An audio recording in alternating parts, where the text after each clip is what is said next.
नमस्ते। आपका हमारे YouTube channel learn rich lab में स्वागत है। सब्सक्राइब करें और डेली ऐसे वीडियोस देखें। का आदर्श और परिवर्तन जो है चैप्टर हिस्ट्री का समाधान करेंगे। अगर जो कहा जाता है हिस्ट्री का 7 चैप्टर का आज हम लोग जो है पूरे क्वेश्चन आंसर का समाधान करेंगे। इसमें देखिए जितना भी क्वेश्चन आंसर है सारे के सारे प्रश्नों का समाधान करेंगे। देखिए जैसे कि पहले दिया गया है नीचे दी गई कथनों के साथ नीचे की कौन सी व्याख्या सटीक बैठा है, खोज कर लिखो। देखिए जैसे कि गांधी जी पाश्चात्य आदर्श के विरोधी थे, तो इसमें देखिए जो होगा वो क्या है, गांधी जी पुरातत्व पंथी मनुष्य थे। गांधी जी का मानना था कि पाश्चात्य आदर्श भारत के समाज स्वराज का अर्जन करने में बाधक था। गांधी जी चाहते थे कि भारत के सारे लोग सरल जीवन यापन करें, तो वो उनका मानना था कि सारे लोग क्या करें, सरल जीवन यापन करें।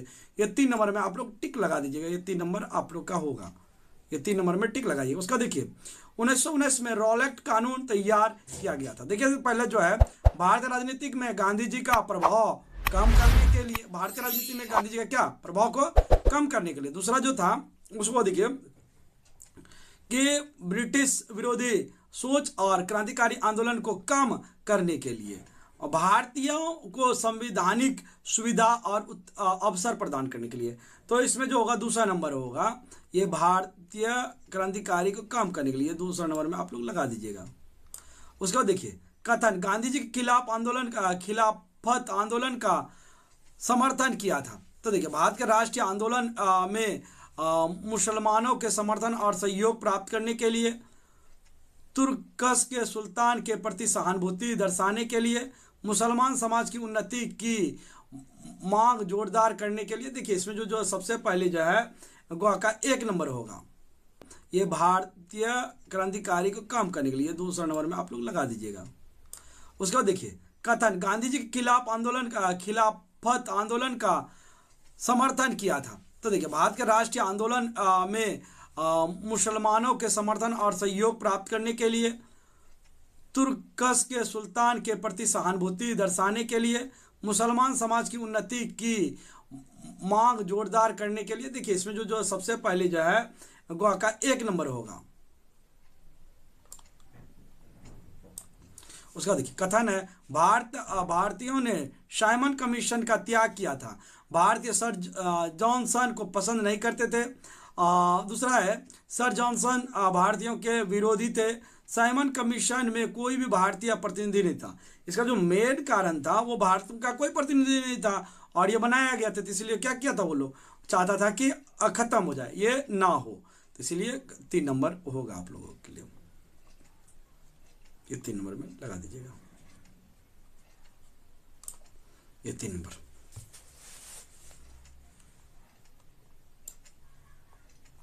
देखिए कथन, सुभाष चंद्र बोस आजाद हिंद फौज का दायित्व लिया था।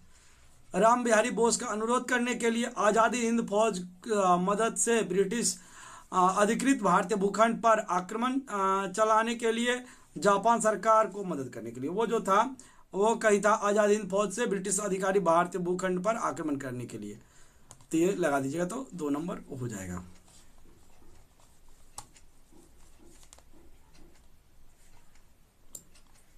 ये 2 नंबर में हो जाएगा।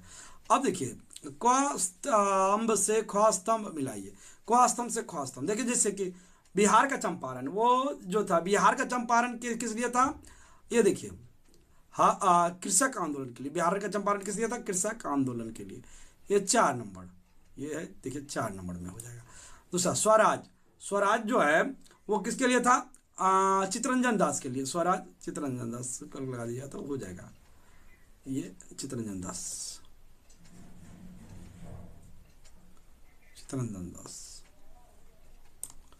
और देखिए विनय बादल दिनेश जो थे वो किस लिए थे, विनय बादल दिनेश जो थे वो अलिंद युद्ध के लिए थे, ये अलिंद युद्ध, ये कर दीजिएगा, तो ये अलिंद युद्ध, ये अलिंद युद्ध था। अब देखिए भगत सिंह, ये तो जानते ही हैं आप लोग, भगत सिंह लाहौर षड्यंत्र मामला बहुत ही प्रसिद्ध भी है, ये लाहौर षड्यंत्र मामला, भगत सिंह किसके लिए थे, लाहौर षड्यंत्र मामला। और ये पट्टामी सीतारामैया ये हरिपुर कांग्रेस, ये हरिपुर कांग्रेस। अब हम लोग क्वेश्चन आंसर करेंगे इसके बाद।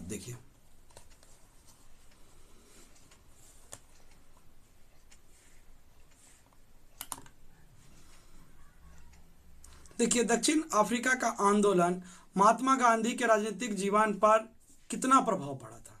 ये देखिए हम लोग इसका आज हम लोग जो है, अब देखिए जैसे कि वहां पे किया था, यहाँ पे देखिए मैंने लिखा है गांधी जी के दक्षिण अफ्रीका में अर्जित अपने राजनीतिक अनुभव का उपयोग करके भारतीय राजनीति में कई आंदोलन का आयोजन किया।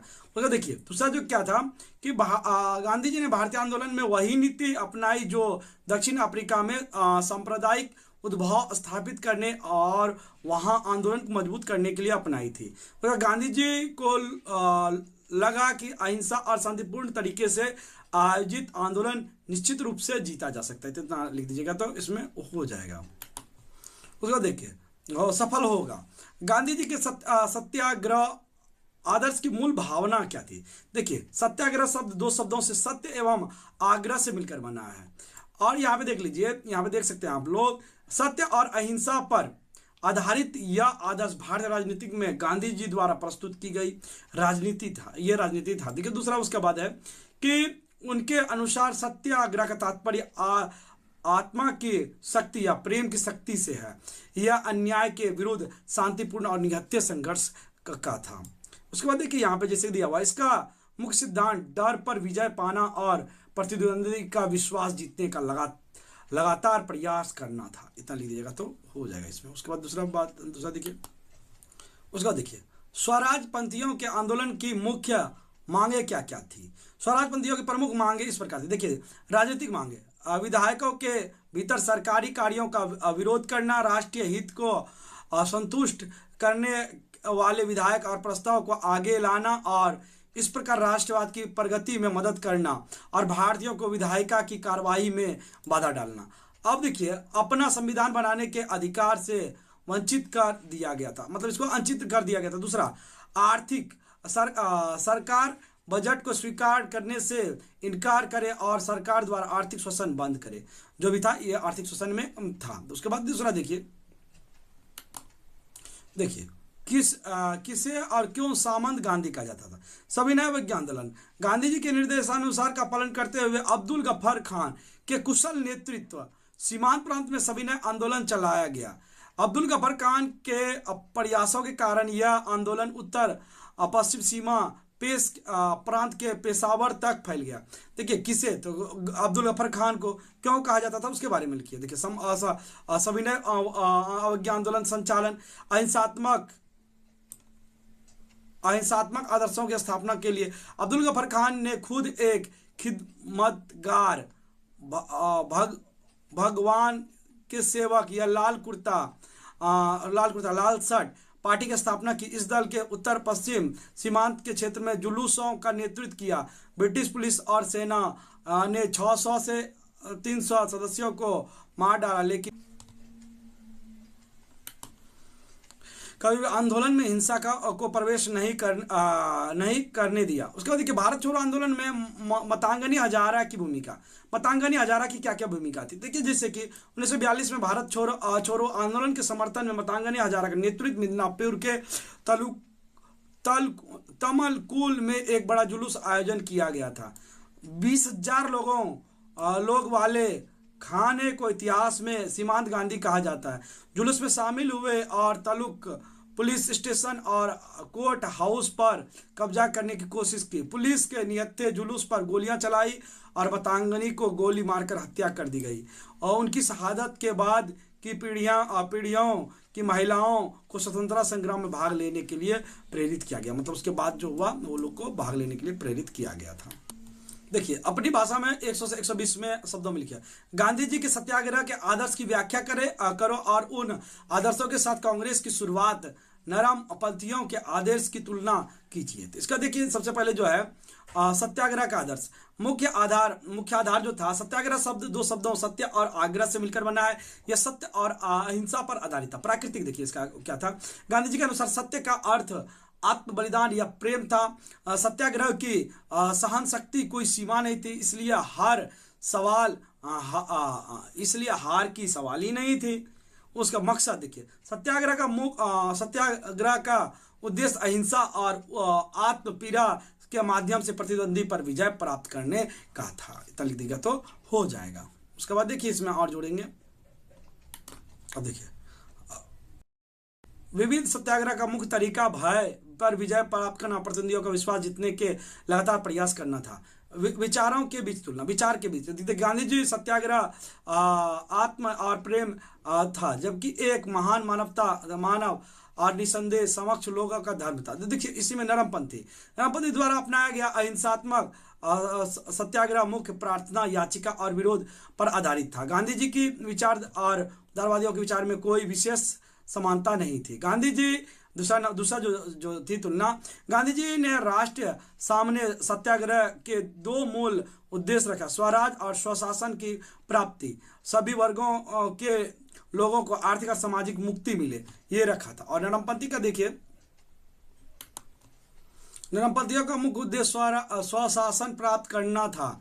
साथ ही उन्होंने प्रार्थना और याचिका के माध्यम से भारतीयों की मांग को पूरा करने का प्रयास किया। उन्होंने मुख्य रूप से उच्च वर्गों के हितों को असंतुष्ट करने के लिए आंदोलन चलाया था। देखिए उसके बाद अहिंसात्मक असहयोग आंदोलन की क्या विशेषता थी। इस आंदोलन को रद्द करने के सिद्धांत पर महात्मा गांधी के साथ क्या तुम एक मत हो, अपने विचार तर्क देना। असहयोग आंदोलन की विशेषता, पहले विशेषता देखते हैं। यह पहली बार था कि लाखों निरक्षर ग्रामीण ने राष्ट्र आंदोलन में भाग लिया था।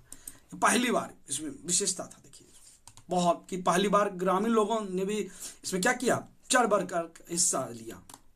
अब देखिए,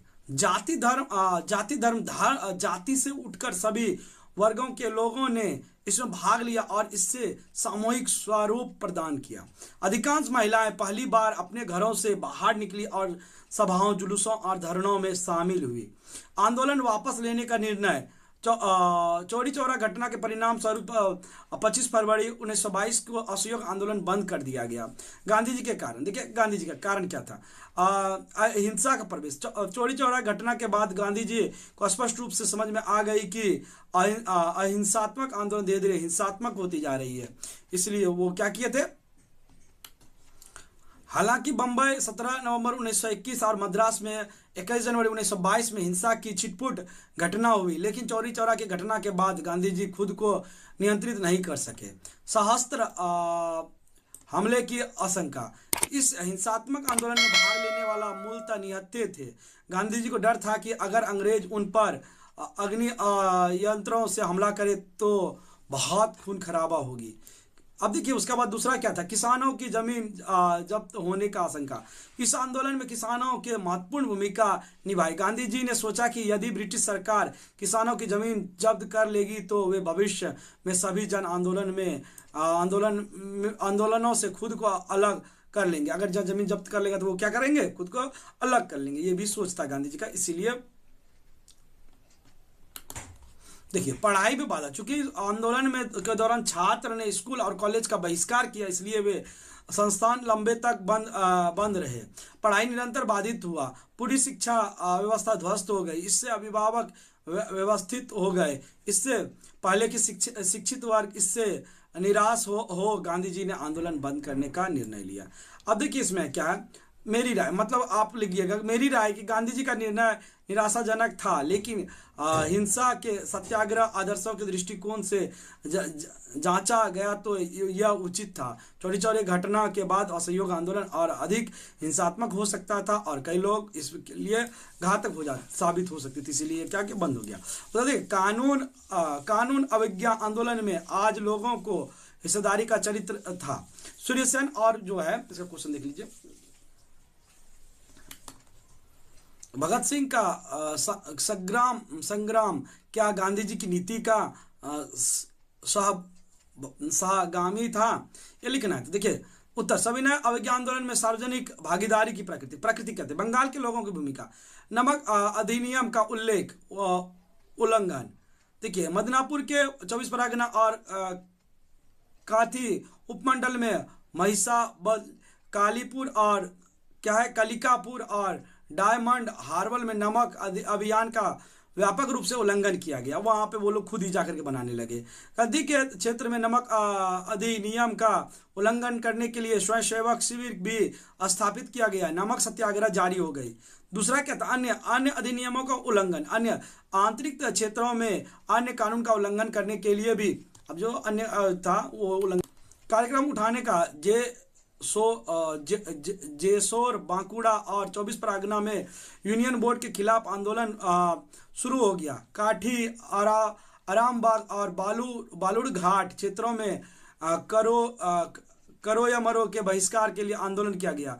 करों का वो जो कर्ज लगाता था ना, जिसको टैक्स बोलते हैं, वो उसके लिए किया। अन्य क्षेत्रों के लोगों की भूमिका, मध्य प्रदेश और बंबई क्षेत्रों में सत्याग्रह ने सामूहिक रूप से घास और सूखी लकड़ी इकट्ठा करके वन संरक्षित अधिनियम का उल्लंघन किया। बंबई में भी धरना जारी रहा। अब देखिए उसके बाद जो है बिहार में विदेशी निर्मित वस्तुओं और नशीले पदार्थों की बिक्री के खिलाफ चंपारण, सरोज और मुंगेर, पटना और शाहबाद में धरना दिया गया। गुजरात और यूपी में कर और राजस्व देना बंद करने के लिए आंदोलन शुरू किया गया। बोला कि नहीं कर देंगे ना, कुछ देंगे, आप लोग जो करना करते रहिए। तो ये सब कारण था। देखिए मद्रास और उड़ीसा में क्रमशः राजगोपालचारी और बंधु चौधरी के नेतृत्व में संविज्ञा आंदोलन का वास्तविक जन आंदोलन बदल दिया गया। सूर्य सेन और भगत सिंह के संघर्ष और गांधीवादी के आदर्श। सूर्य सेन और भगत सिंह संघर्ष का उद्देश्य गांधी जी के समान ही था, लेकिन रास्ता अलग अलग था। सूर्य सेन और भगत सिंह क्रांतिकारी आदर्शों से प्रेरित थे। उन्होंने सशस्त्र संघर्ष, हिंसा के माध्यम से स्वतंत्रता प्राप्त करना का प्रयास किया। वे गुप्त हत्या और उत्पातों और यहां तक कि सेना को प्रभावित करके अंग्रेजों को उखाड़ फेंकना चाहते थे कि एकदम उखाड़ के फेंक दें। स्वतंत्रता संग्राम के संबंध में गांधी जी के विचार पूर्णतः अहिंसात्मक सत्याग्रह पर आधारित था। भारत में राष्ट्रीय मुक्ति आंदोलन का संचालन करते समय उन्होंने इसी सिद्धांत का पालन किया। वह स्वतंत्रता प्राप्त करने और सभी वर्गों के लोगों को सामाजिक और आर्थिक रूप से लाभान्वित करने में विश्वास करते थे। उसके बाद देखिए है कि ये देख सकते हैं कि राष्ट्रीय राजनीति में सुभाष चंद्र बोस के उत्थान की पृष्ठभूमि का विश्लेषण करो और सुभाष चंद्र की राजनीतिक चिंतन धारा किस किस विषय से प्रभावित था, अपने शब्दों में बताओ। तो ये देखिए, जैसे पहला जो है सुभाष चंद्र के उदय की पृष्ठभूमि, राजनीति में प्रवेश, पहले जो राष्ट्र राजनीति में वो प्रवेश किए थे उनके बारे में हम लोग जानेंगे। उसके बाद देखिए विद्यार्थी जीवन से ही सुभाष चंद्र बोस पूर्णतः ब्रिटिश विरोधी थे। जिंदगी हालांकि IECS की कठिन परीक्षा में उन्होंने चौथा स्थान हासिल किया था। परीक्षा के बाद वह सेवा में सम्मिलित नहीं हुए। गांधी जी की सलाह पर वे चित्तरंजन दास से मिले और राष्ट्रीय राजनीति में शामिल हो गए। युवा आंदोलन में नेतृत्व। तो देखिए असहयोग आंदोलन के दौरान सुभाष चंद्र बोस को कोलकाता में नेशनल कॉलेज का प्रिंसिपल नियुक्त किया गया था। फिर उन्होंने बंगाल कांग्रेस की प्रचार समिति का सचिव नियुक्त किया गया। उन्होंने युवा क्षेत्रों को संगठित किया और राष्ट्रीय आंदोलन में आगे बढ़ाया। मजदूरों एवं किसानों का नेतृत्व। सुभाष चंद्र बोस ने मजदूर हो या किसान सबका अलग अलग संगठन बनाया, उन्हें मजबूत करने का प्रयास किया। उसके बाद देखिए राष्ट्रीय आंदोलन, वे अखिल भारतीय किसान परिषद के घनिष्ठ रूप से जुड़े हुए थे। उसके बाद देखिए यहाँ पे जो है हरिपुरा और त्रिपुरा कांग्रेस के हरिपुरा और त्रिपुरा में राष्ट्रीय कांग्रेस के शस्त्र सुभाष चंद्र लगातार कांग्रेस अध्यक्ष बने। कांग्रेस अध्यक्ष के रूप में उन्होंने राष्ट्रीय और अंतर्राष्ट्रीय राजनीति में पहचान बनाए। उसके बाद देखिए है जो सुभाष चंद्र बोस की राजनीति की सोच को प्रभावित करने वाले कारक। बेनी माधव दास का प्रभाव। बेनी माधव दास का सुभाष चंद्र बोस ने अपनी प्राथमिक शिक्षा कटक के रेवेनशॉल कॉलेजिएट स्कूल में प्राप्त की। वह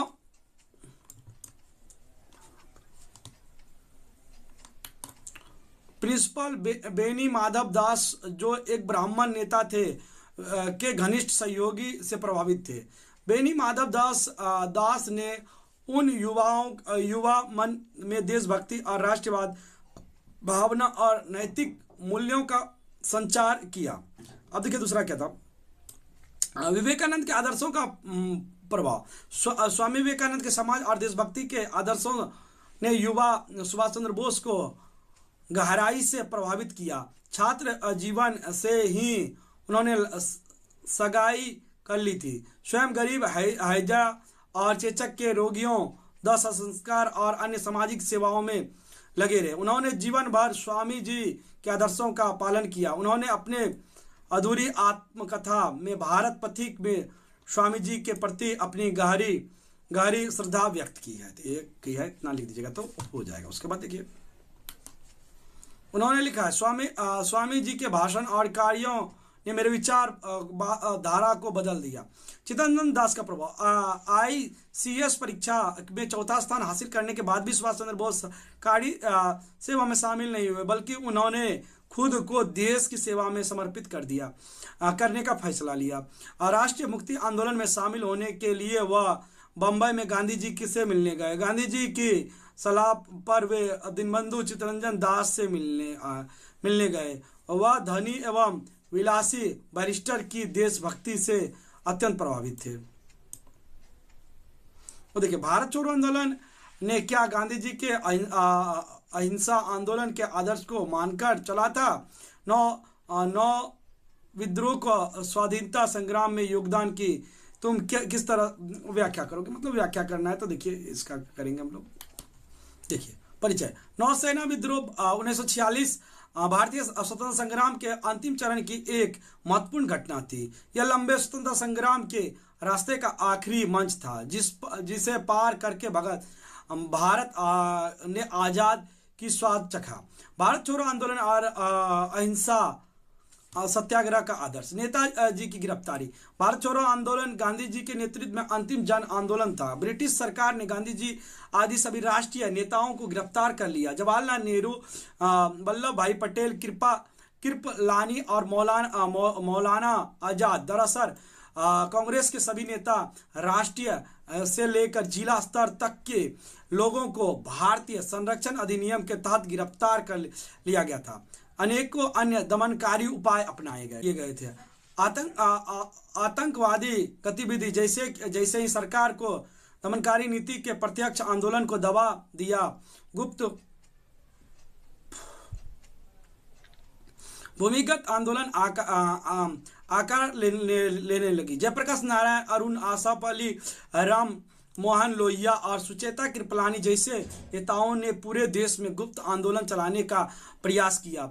उन्होंने धान, हथियार, बम और डायनामाइट एकत्र किए और उन्होंने गुप्त रूप से विभिन्न क्षेत्रों में वितरण किया। अतः आंदोलन ने जब आतंकवाद का रूप ले लिया, अतः हम कह सकते हैं कि भारत छोड़ो आंदोलन में अंतिम चरणों में गांधी जी के अहिंसात्मक सत्याग्रह आदर्श से दूर चला गया था। इतना बोल सकते हैं कि मतलब इसमें बहुत ही हिंसा प्रवेश कर गया था। नौसेना विद्रोह। देखिए आजाद हिंद फौज में मुकदमा। आजाद हिंद फौज के 3 कमांडर गुरुदयाल सिंह ढिल्ले, प्रेम सहलग और शाहनवाज खान पर लाल किले में मुकदमा शुरू हुआ। और जब मुकदमा चल रहा था तब आजाद हिंद सैनिक की बहादुरी और बलिदान की कहानी ने नौसेना के सैनिक को प्रेरित किया। अब उसके बाद देखिए भारतीय नाविकों के साथ व्यवहार। नौसेना में भारतीय नाविकों को सिर्फ नस्लीय आधार पर अधिकारी द्वारा अपमानित और दुर्व्यवहार किया जाता था। इसके साथ बहुत ही दुर्व्यवहार किया जाता है। नौसेनाओं में भारतीय नाविक को सिर्फ नस्लीय आधार पर अधिकार द्वारा अपमानित और दुर्व्यवहार किया जाता था। इससे सेनाओं में क्या हो गई,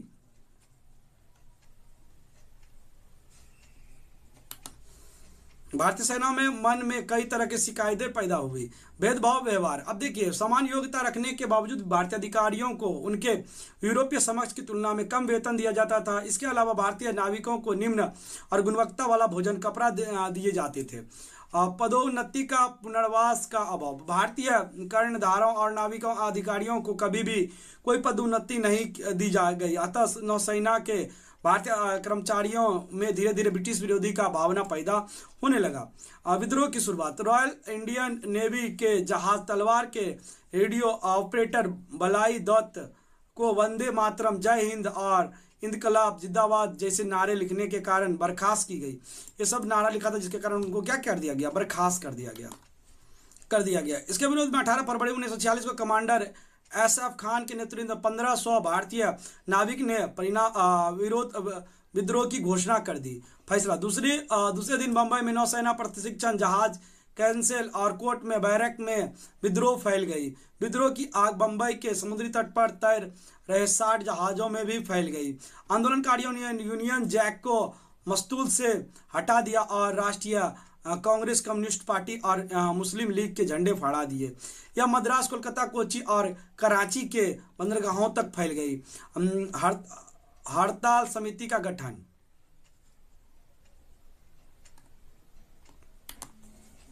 संचालन करने और विद्रोह के विभिन्न केंद्रों के बीच समन्वय बनाए रखने के लिए नेवल सेंट्रल स्टॉल कमेटी का गठन किया गया। इस समिति ने ब्रिटिश सत्ता के समक्ष कुछ मांगे रखी, उनमें से कुछ थे आजाद हिंद सैनिक को अन्य राजनीतिक कैदियों को रिहा करे, तलवार के कमांडर FW किंग के खिलाफ दंडात्मक उपाय, भारतीय कर्णधारों और नाविकों के लिए समान वेतन, नौसेना के भारतीय सैनिक का सेवानिवृत्ति के बाद पुनर्वास और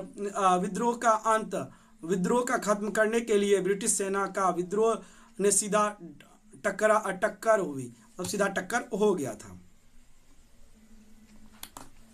देखिए, लेकिन सरकार का यह प्रयास विफल रहा।